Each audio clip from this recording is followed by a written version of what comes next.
No, it was a roller coaster throughout the offseason of what's going on with the Aaron Rodgers thing. I'm getting texts nonstop. Hey, is he coming? He's coming. I don't know. Like, I know just as much as you guys do. He comes to New York. He feels like he's got like a rebirth. Excited to go out there and add to his legacy, and I'm sure prove a lot of people wrong. Like on the last episode, probably when I wasn't, it was like when we went to the Broadway show and stuff like in the city.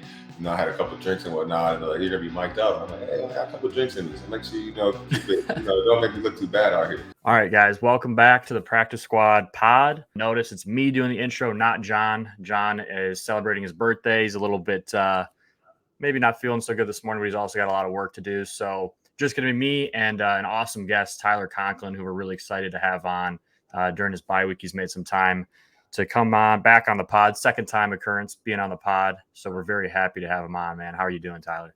I'm good, man. Appreciate you squeezing me in. I wanted to try to get on during the bye week. So I'm sorry John couldn't be here because of my late request to the pod, but we figured it out. Yeah, man, John. Birthday party last night. No, our hangovers are brutal. So yeah, hangovers are brutal. I understand how that goes. He's trying to push through his work and stuff. Exciting start to the season this year with a Jets team that everybody thought was going to look one way, and of course the unthinkable happens. First series of the year on primetime football, everybody witnesses what happened to Aaron Rodgers, and all of a sudden the Jets have a different look. It's a different team, but you're at a point where I don't think a lot of people expected you to be at this point with what happened in week one, right? I mean, obviously you guys won that game, but there was definitely some doubts out there. What is different so far this year, Tyler, compared to last year with just the culture, with Zach and your guys' ability to compete and win these games? Like, what's changed? Yeah, I think I've talked about it on a few podcasts this morning. I talked about it a little bit, but there's a lot of different things, man. I think it was a roller coaster throughout the offseason of what's going on with the Aaron Rodgers thing. Then it finally happens. Everybody's waiting. I'm getting texts nonstop. Hey, is he coming? He's coming. I don't know. Like, I know just as much as you guys do. Then he comes and everybody's excited. You feel like you have like that confirmation you need, like going into the offseason. Okay, this is our quarterback, blah, blah, blah. And then you go through OTAs and whatnot, and like you learn, you get to try to learn him and a new offense with Coach Hackett being there, and then all the intricacies and little things that he brings to, an offense, right, before the snap and whatnot. Like I always tell people he's like the Oppenheimer of football. Like, he does things is just unbelievable. But if you can get on the same page as him and kind of see what he sees for the most part, like there's a lot of room to make some really big plays and make your life really easy, as a pass catcher. Then you go into camp, and obviously it's a long camp. Got the Hall of Fame game and a couple joint practices and all that. Going back, an extra 10 days early, 4 preseason games instead of 3. It makes for a long camp, and then you finally get to the season and you're excited. Monday night, bunch of night games. The Aaron Rodgers effect, and it happens how it happens on Monday Night Football, right? And I think initially everybody was devastated, right? Because you think like, damn, like. Super Bowl aspirations, like getting to play with a Hall of Famer, all those things. And I think what, people tend to forget is like just the way you felt for him too, right? Like everything he's done in his career, he comes to New York, he feels like he's got like a rebirth in the sense of just being in a new place, really enjoying the city, playing really good football, and excited to go out there and add to his legacy. And I'm sure prove a lot of people wrong that keep saying, oh, he's, not the same Aaron and all those things. And then this happens to him in the first, 4 plays of the game. And, so you just feel terrible for him. And then then it becomes, okay, what is going to happen? And then he starts, going through what he's going through with this, trying to put on the miraculous comeback and whatnot. And Zach has to come back, and Zach's not expecting to play this year. And all of a sudden he's thrown into the fire. And, I like to think, there's probably a little bit of everybody feeling sorry for themselves for the first week or so. And, then as a group and whatnot, we've really come together. I mean, we got a special locker room, and I think that's something I've hit on with people is like in college, it's different, right? You're playing with a lot of your best friends, you're partying with each other, you're living with each other. Like the bonds you create in college are special, and still like some of my best friends are from college, and you don't usually have that in the NFL. Like there's so many different age groups and age differences and people doing different things. And, the cool thing about our locker room is like we are really close. Like we have a really special group. Offensively, defensively, like the way we interact, the way we are in team meetings on game day, just we got a special group, and I think you kind of seen that come together, right? And then I think there's a lot of different reasons. Coach Hackett, Coach Downing, Coach Rob, like I think what they're doing for Zach from a game plan standpoint and helping him be prepared and understand really the offense and the reason and progressions and what he needs to do as a quarterback at this level have been huge for Zach's growth. And, for any position, I mean, you obviously understand, playing at the college level, like the more comfortable you are with your assignment, not having to think and not have to think about what you got to do. Like you get to play, you're a completely different person. I mean, based on how well you know the offense and how comfortable you are with your assignment on that play, from getting in the huddle to breaking the huddle, I mean, can make you look like a completely different player when that play is happening. And I think that's kind of what you're seeing with Zach a little bit. You're seeing him really be confident in the understanding of the offense. That's helping him. I think the whole Aaron Rodgers effect of someone he idolized and like did things like, but then he got to learn why Aaron did certain things, why his mechanics were like this, why he checked this or why he did this. And then the confidence that Aaron has rubbing off on him. I think that's another huge thing for Zach that's helped him. And then I think lastly, it's just been he feels like he has a chance, like he got a second chance to really show people that he can do what he needs to do to be a starting quarterback in this league. And I think over the last couple of weeks you've really seen him kind of run with it and stack some good performances up with back-to-back 70% completion games. And I'd like to think he would have had another one last week if there's some different miscues and stuff that happens in the game, whether it's drops or penalties that really kind of affect first and second down with the completion percentage. I like to think he would have won 3 weeks in a row, honestly. And in his confidence in the huddle. Like I think, from the ability to make a check or, give someone something that's not part of either, whether it's the right thing to do or wrong thing to do, the fact that he has the confidence to look over and say, hey, like, Gary, I want you to do this instead of what's going on. Like, I mean, that's what you want from a quarterback. Like we're all grown men at this point. And we're the ones out there playing, and you sit there and you trust your coach's scheme. But sometimes, as a player, you got to go out there and, improvise and do things. And he's showing all those things, mixing up snap counts, making adjustments. And so I'm just excited to keep seeing where this progresses for him throughout the season. Yeah, no, I mean, that's a great answer. And like you said, a roller coaster. I feel like I had to take you through the whole story. I mean, it's all the way back from camp to now. I mean, it's been a roller coaster. If you're a Jets fan, if you're anything, if you're anything to be a part of with that team, like it has been a roller coaster. There's no doubt, ups and downs. The cool thing is Hard Knocks picked you guys this year, and so they did a great job. I don't know if you've watched any of it or you've seen clips or one clip of it, but I got some clips of it, like Tanzel saying Carcucci board and like some of the stuff. But I haven't watched any of the episodes, just stuff people have sent me. Or I try to avoid the cameras as much as possible. So right, I mean, and it's there's people like you, right, that kind of avoid the cameras, right, and then there's people that seem to love the cameras. And one thing that was cool with Hard Knocks, and which has always been cool with Hard Knocks, is they do a great job. You kind of get to see what the culture is like. You get to see how the coaches present information, what trajectory they think the team could go on. You start to see things that the average person doesn't normally get to see. And like you talked about this culture and more of like a college locker room feel where guys are close and there's just like a confidence and a belief in each other. And there's the chemistries there. You saw some of that in Hard Knocks. You saw some of those relationships start to build, especially with Aaron Rodgers coming in. He was new for everybody, right? I mean, he's got some familiar faces on the team that you guys brought in with him. But for the most part, he's kind of like the old guy walking into a room full of kids. There's a lot of younger people on the team, and he's kind of like the guy that comes in, almost has like a dad role. That's kind of what it looked like in Hard Knocks, kind of how they projected that. Him and Zach was kind of like he came in and he really took him under his wing. And like you said, I mean, changing the snap count, making audibles with Garrett, telling you to run a stick route instead of an out route, like a little small things like that you might not catch when you're watching a game. That's stuff Aaron's probably done his whole career. That's made him a Hall of Famer, has made him as great as he is. So you can already start to see those little things changing Zach's game. Which is pretty cool to see. What was it like being on Hard Knocks? I mean, like, were you just kind of like, these cameras are kind of annoying? Like, honestly, they did a pretty good job of just making it pretty seamless out of the way. So we had like One Jets Drive, which was like a production company within the organization. They were doing like a documentary thing, which was already started, throughout OTAs and stuff before Hard Knocks was gave to us. So I think that's one reason initially they didn't want Hard Knocks, because we already kind of had that going on. And then when Hard Knocks came in, I mean, they did a really good job of, I think, like you said, capturing stuff and like giving you some insight, but not being too in the middle of everything. They weren't like making things uncomfortable. They didn't really take away from the authenticity of what was going on. Like on the last episode, probably when I wasn't, it was like when we did the Broadway show and stuff Yeah. like that in the city. I had a couple of drinks and whatnot, and they're like, "You're gonna be mic'd up." I'm like, "Hey, I got a couple of drinks in me, so make sure keep it. Don't make me look too bad out here."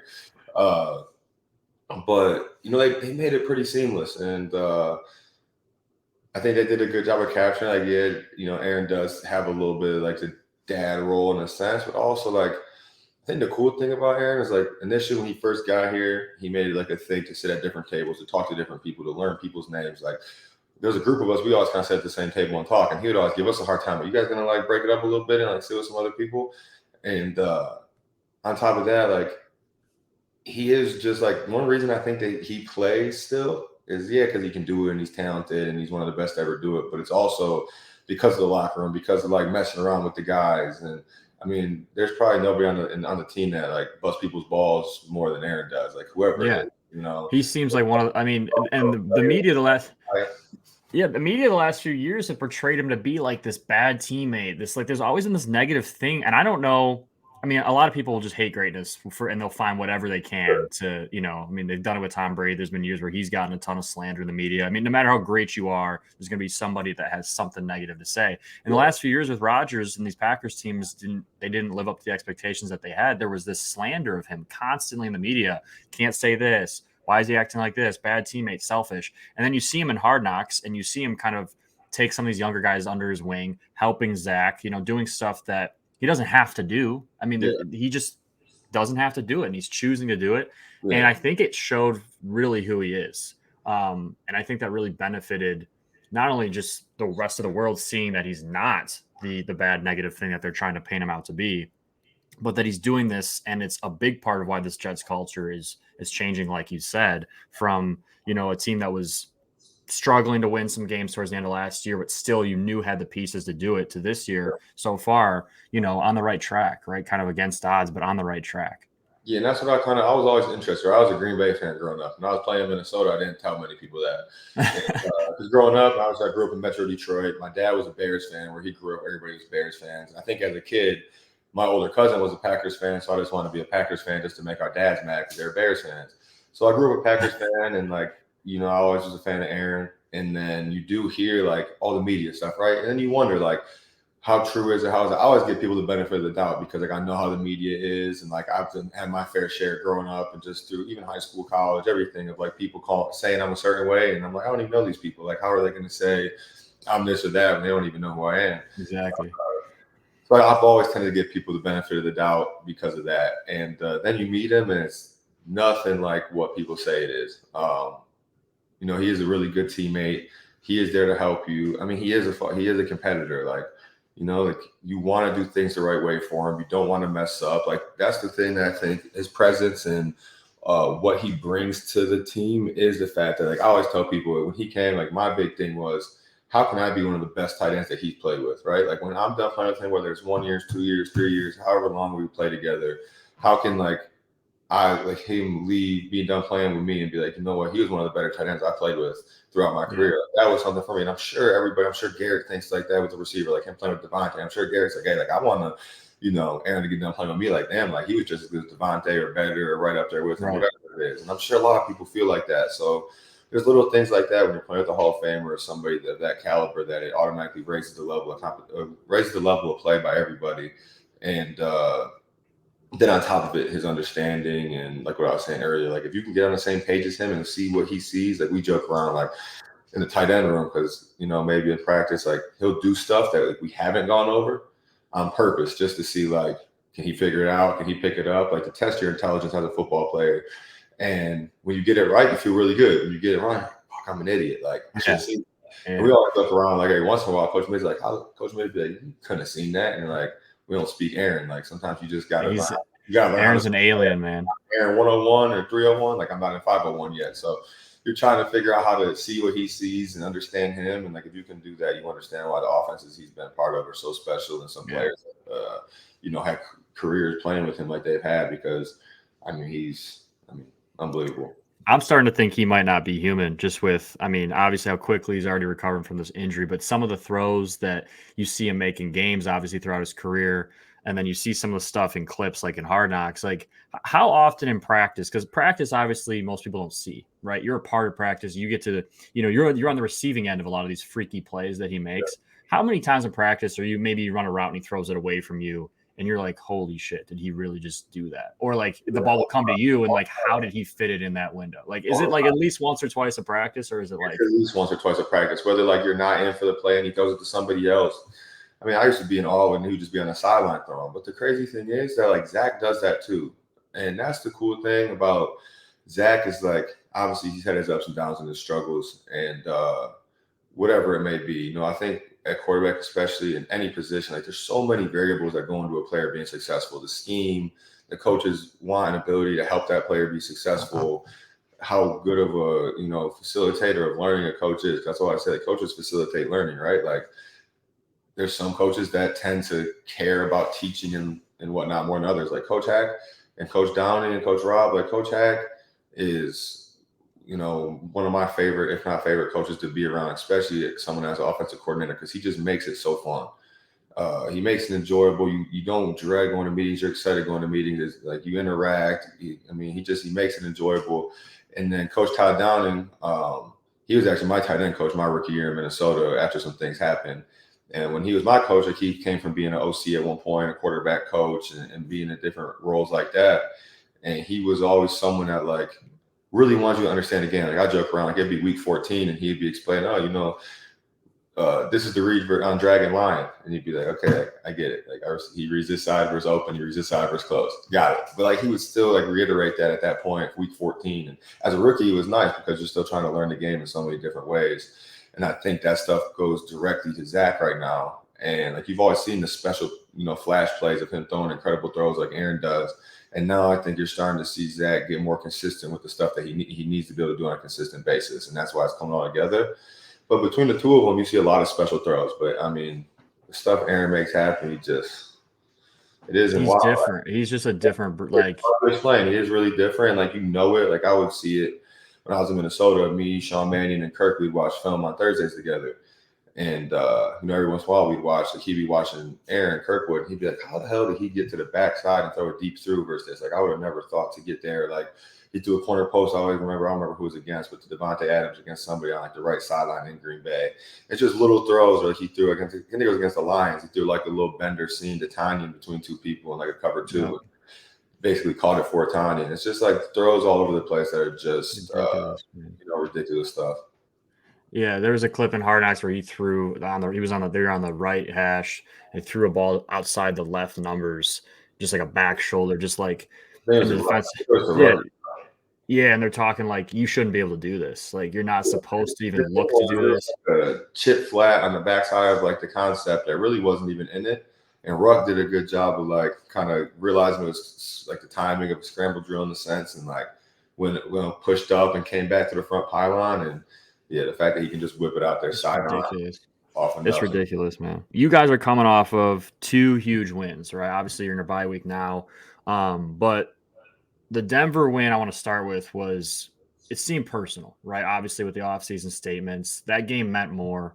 Hackett got the game ball. Like when you watch that game, you guys were playing angry. Like you guys were playing like this meant something more, like almost like you were playing because you have respect for Hackett and you've already talked about how he's made this offense fun and easier to play in. Was there like a sense of as a team, like we want to go do this for him in that game? Yeah, 100%. I mean, it also like when it first started, at first you just wonder like why was anything even mentioned? Like why, did Coach Payton like say what he said or whatever? And it is what it is, right? And whether he should have said it, shouldn't have said it, meant to say it, regret saying it, whatever. I mean, it did add something to it because, like you said, like it's not just that he makes it fun and stuff. Like it's just him as a man. Like he's a really good coach. He's a better man. Like I said that a couple of times on interviews and stuff because he just treats you like you're a grown up, right? Like not every coach, especially someone that's been doing it for a long time, treats his players like they're a man. Like it's just the way it is, and like.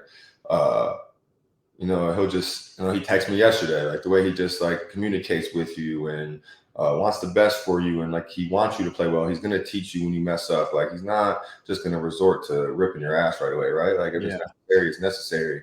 And he can get stern and lock in when he needs to. But for the most part, he wants you to be the best football player you can be, and you respect that as a player. Like you want it's fun playing for someone that wants you to be the best you. And so we definitely wanted that game for him. I mean, if we wouldn't have won that game, I mean, I think that's something that would have really could have changed the trajectory of things, just because it would have hurt us. I think internally as players, if we couldn't have got that win for him. Yeah, I mean, obviously select few plays, a couple plays you made that were like he's running through people. Like you had that stick nod catch. Wilson in the pocket, fires, caught, first down and more. Conklin still going, and they still haven't brought him down. Finally, Conklin goes down. What a play by the Jets tight end. He starts looking to his left. It's not there. Stays comfortable in the pocket. Comes back to Conklin on a little stick nod that they have right down the middle. Excellent finish by Conklin in this situation. He's a tone setter for this group. You could have tried to make somebody miss. You lowered your shoulder, and it took like 5 or 6. I'm a North and South guy, man. I always tell you, I get the phone from North and South. I feel like at the end of the year, throughout my last 3 years of my career, like I've always tended to be towards the top of yards after catch, and I don't. I do it because like I feel like over the course of getting catches, like if you get North and South, it ends up adding up over a highlight, trying to make people fall and juke in. Yeah. Well, it helps when you run through 5 or 6 people and your feet are still moving and you're still up. You got those Orange Crush uniforms that were sweet, by the way, surrounding you. Orange Crush were sweet, but that picture, there's like 5 or 6 people on you, but you're not down yet, and it was after like a 20, 30-yard catch. Then you also had a great, head fake out, one across inside. Was that an option route on that? Well, actually, it was supposed to be like initially. So we got on 3rd and 4th. End of the game, it was loud in there too. It was rocking. It was just a cool moment because I remember lining up and being like, "Hey, this is what you do this shit for right here." Like, look over at the sideline, like you want to make a play for your team. And we had a certain call on, like where I had like kind of like a through route or something that he would have liked versus I think man. And then he had an option to can it to a play for us, which was like a stick nod with some other stuff. And he cans it, and I'm like, oh crap! Like I already beat the other linebacker on an under. I ran an under on this guy, and he sat inside because he already saw me win on it. And obviously, the first look was to Garrett on like a kind of like a lookie route, and they doubled it. Right, the safety came down and took away the inside. So Zach didn't force the lookie because that's usually like you're usually throwing the lookie no matter what. Like it's a win route. You think Garrett's winning 100% of the time, but they happen to double him. Zach sees it, moves over to the stick nod, and I like to think that like the under route earlier helped because he's thinking I run a stick route, like he can rally and make a tackle, hopefully short of the sticks, and he kind of waits on it a little bit and then, tries to break on it to make that tackle. And yeah, I mean both the underneath route and then the stick route both were teach tape, and then obviously your ability to finish after the catch. That I think obviously the route running is like that's the art that people respect that, but that's like kind of the pretty part of the game. It's that physicality after that showed people like this means more to Tyler, to these guys, like this means more to this team because of some of those statements and because of the trajectory that this would put you. It meant a lot to us, and for me, like I know, like I feel like, hey, like if I'm gonna do this for Hackett, like and I can make a play for him and do this for him now, like that's like we're all people, right? Like we all, like I figured, like if I could take advantage of an opportunity, that more opportunities would come, basically, because and I think everybody was thinking that because like he wanted to do something for him, like He's such a good coach. He went through so much crap over something that, I mean, as you can see, he wasn't necessarily all on right. Yeah, so it's a crazy league, and coaches get a lot of the shit for stuff that goes wrong. But he's doing a great job in New York so far. And then the most recent game, I think surprised a lot of people as well, right? I mean, beating Denver was awesome. And, but Denver's kind of struggled this year, right? So beating them was awesome. You go play Philly the following week, and I don't think many people thought you guys were going to get that one done. Talk a little bit about, how that game happened, what that game felt like, and then obviously going into the bye week, like where's the team at? Yeah, I mean, like you said, like Denver was a game that we needed to win. Like it was a game we're supposed to win, needed to win. It was special because we wanted to win it for Hack. And then you go into Philly. We already beat the Bills. We feel like we should have beat KC. Like, you're not gonna sit there and blame it on the refs, but we feel like the refs did, like, not let the players decide the outcome at the end of the day is the best way to say it. Like, I feel like in that situation, usually you let the players decide it, and they didn't. They kind of took the ball out of our hands, and so you feel like you should have won that, and that one hurts a little bit. And then so we know we could compete with these teams, right? Super Bowl champions, AFC champions, NFC champions, and obviously Philly's really good. The way they run the ball, the offensive, defensive line.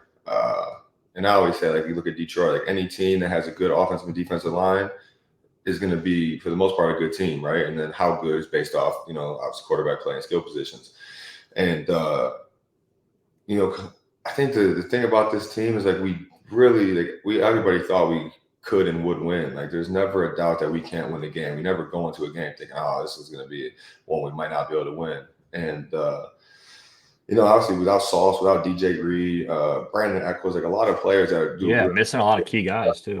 Justin Hardy, like, players that are really big on defense, really big on special teams, and that's the cool part about the NFL. You saw a lot of people get an opportunity and really step up and take advantage of it. Herb Charles on special teams at gunner. Craig James, who used to play in Philly, he ended up having a really good game. Bryce Hall just put together 2 good games with the, fumble recovery for the touchdown to seal it and the interception and back-to-back weeks. So, you really seen, like, kind of back to the locker room thing, and this team just being someone that, like, a team that really, cares about each other, really come together and step up and beat a really good team. And, if we obviously the glaring thing is we need to get better in the red zone. We need to get better on third down, right? Like, those are 2 things that are, you have to be good at to be a successful football team. And our defense is so special that it's allowed us to get some wins without that. And, we're close on offense, right? We move the ball. We can run the ball. We can throw the ball. We've struggled in the red zone for whatever reason. And once we kind of get that, figured out, I think, it could be scary, because the last 2 weeks we could have put up 30, 40 points if we would have just scored some touchdowns. And then third down, when we're 3rd and 4 to 6, we're a pretty good team. I like to say 40, 50%. I don't know the numbers, but we tend to convert. I think we lead the league in 3rd to 10 plus. And, when you are in that situation a lot, it's just hard to be successful. It's hard, man. And that has to do with a little bit of us setbacks, whether it's penalties or anything on first down or whatnot. But, I think as an offense coming out of the bye, obviously coaches are, sitting there figuring out what we do well, what personnels, what tendencies we have, all these different things.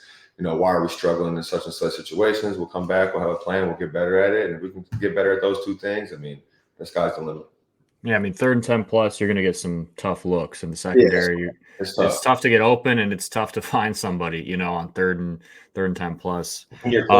Call sheet's limited. Like, I mean, there's always so call that's not, especially with our defense, right? Like, you don't want to put our defense in too bad a situation. Like, I think Coach Hackett said the other day, which is true, but it's a weird thing, is, if you end every drive in a kick, you have a chance, right? That means you're not turning the ball over. And the number one factor in the NFL, winning and losing games is turnover margin. For sure. So, if you can protect the ball and you can take the ball away, you got a chance to win. Obviously, we want touchdowns. Like, we all want touchdowns. As a player, you want touchdowns. As a quarterback, you want touchdowns. As the OC, fan base, everything. But if you can protect the ball and take the ball away, you got a chance. And we've been doing that right now.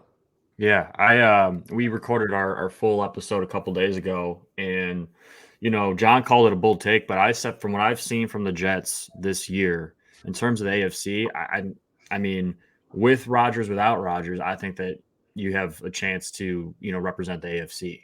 I think that you have I said defense wins championships. You guys have a Super Bowl level defense. Yep. You guys have put the pieces together around Zach, whether it's Aaron or Zach taking the snaps. Like, I think you guys have a chance to beat anybody in this league. And, to me, the AFC looks very different than a lot of people thought. I mean, it's kind of been, you had the Mahomes, Burrow, Josh Allen kind of dominating that side of it for the last few years. But, this year they've showed some signs that they can be beat. Yeah. And, you guys, like you said, you beat the Bills. You're right there. Probably should have beaten Kansas City. Like, those are probably the 2 top teams most people would say in the AFC. And, I think the sky's the limit for this Jets team. I think a lot of people have kind of written you off. Does that kind of motivate you guys? Like, think like, hey, we could still do this. Like, it doesn't matter. Like, next guy up, like, we can definitely still do this. Is that the coach's kind of message? Is that the players' message throughout the locker room?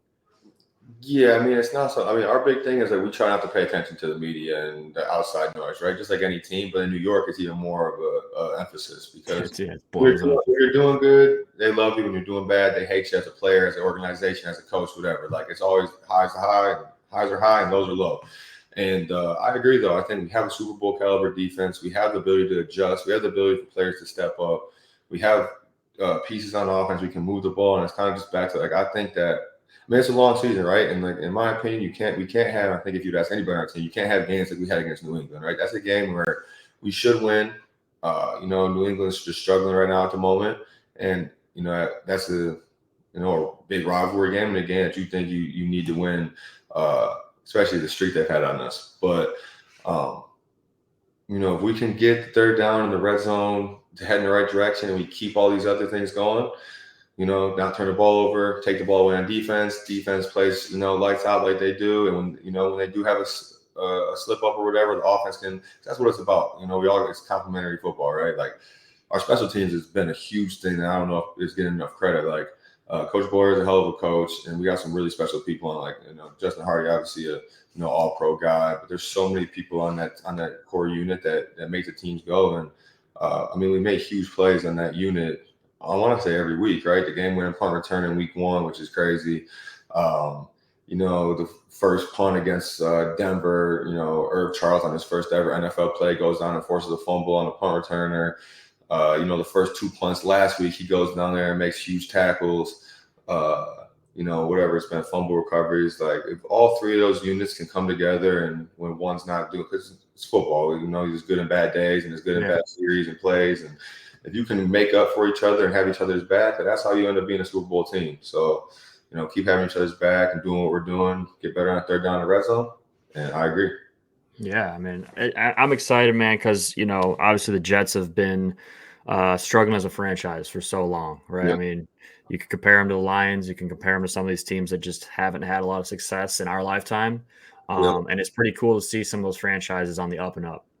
You guys, Detroit, there's some of these teams that people don't really believe in going into the season usually. And, overcoming the odds, right? Beating expectations and continuing to improve. Yeah. I appreciate you coming on, man. It's always good talking to you. Our first episode with you was awesome, and this one's awesome as well. Really glad to see that you guys are getting recover a little bit on the bye week, take some time, kind of refresh everything. I'm happy the Lions are doing good. I mean, as long as we're not playing them, like I love what it. We, obviously being from Michigan, living in Michigan, like we get to the city a lot, and like the city's doing so good right now with just like the food scene, the nightlife, everything that's going on down there. Like all we're missing is some good sports teams, and it's good to see. There's a lot of buzz in Detroit. I mean, dream Super Bowl matchup for me, probably for you too. Detroit and the Jets, man. Jets get the ring. I need it. It's a dream Super Bowl matchup. I'd have a lot of family members and friends that would really be torn in that one. Yeah, man. That would be a tough one. But they would not want the Lions to lose. I mean, that would be a tough one for a lot of friends. It'd be a tough one. But I think just fans of football would love that. Yeah, I mean, I think it's like if we would have, could have, should have, but beat the Patriots and beat the Chiefs. I mean, we're both sitting there at 5-1, and it's sitting there like Detroit and the Jets 5-1. You're like, that's pretty cool. It is pretty cool. It's crazy to see, but it's awesome to see. And just as a fan of football in general, I think people love seeing both those teams figure out ways to win games. Yeah, I think it's refreshing. But we appreciate you coming on, man. And we wish you the best of luck moving forward. We're excited to see what these New York Football Jets, these new look Jets do moving forward. Appreciate you having me.